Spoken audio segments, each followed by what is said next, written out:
you see these pictures? Here's what's really got me. I'm going to say this again for Rose so y'all understand what I'm saying about this. Y'all, my family buried me. They had a fake funeral for me and all.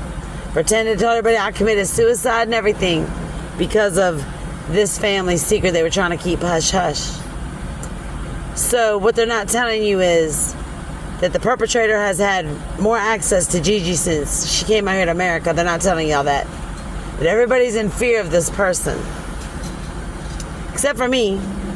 Because I'm willing to go down to the grave, dog. It's going to be a straight dog fight for this. Now, when I saw in the vision, I said I saw the little girl with the hospital hat on and the bloated stomach and her breasts were very, very, very, very, they weren't even developed yet. I was seeing her getting ready to go have a C-section because I just found out that little G had to have a C-section. And the other reason she carried the baby is because, A, we're not condoning abortions.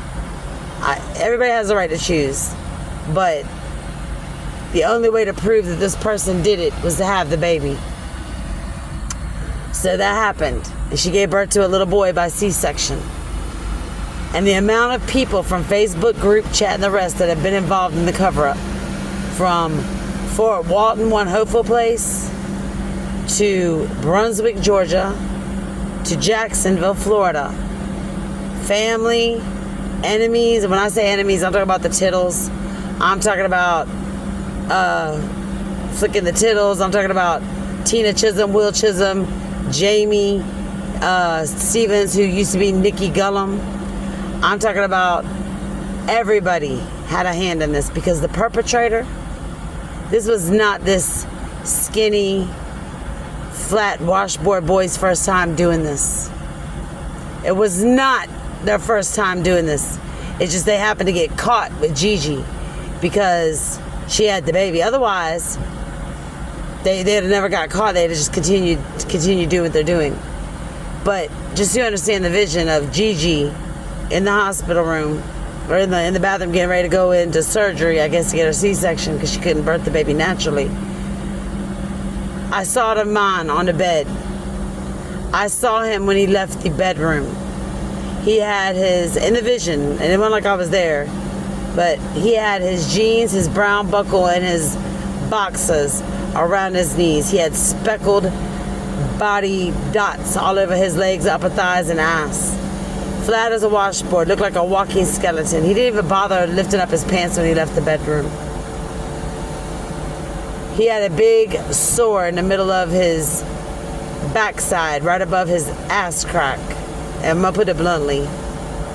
And it was ready to burst like a big, huge rise, right? And this is what Michonne wrote. Oh, yet this boy has yet to afford. I don't even think this boy got money, let alone to pay for a child or pay for what he did. And then here comes Jamaica talking about some word on the street that girls are drugs. Really? And like I had to tell my daughter, we don't sell pick-me. I'd rather sell drugs than before I sell a pick-me dog. I'd rather sell my own body before I sell a child. I don't know what kind of effery this has reached, but yeah, dog, I'm not having it. I'm gonna let you know I'm not having it. And so my family has ostracized the ones that knew about this boy the whole time. They've ostracized the ones that didn't sell out, which is me. They had, like I said, fake funeral and all because of these pictures. And somebody actually had the audacity to fly into Bermuda when the baby was born. Yeah, they're talking straight.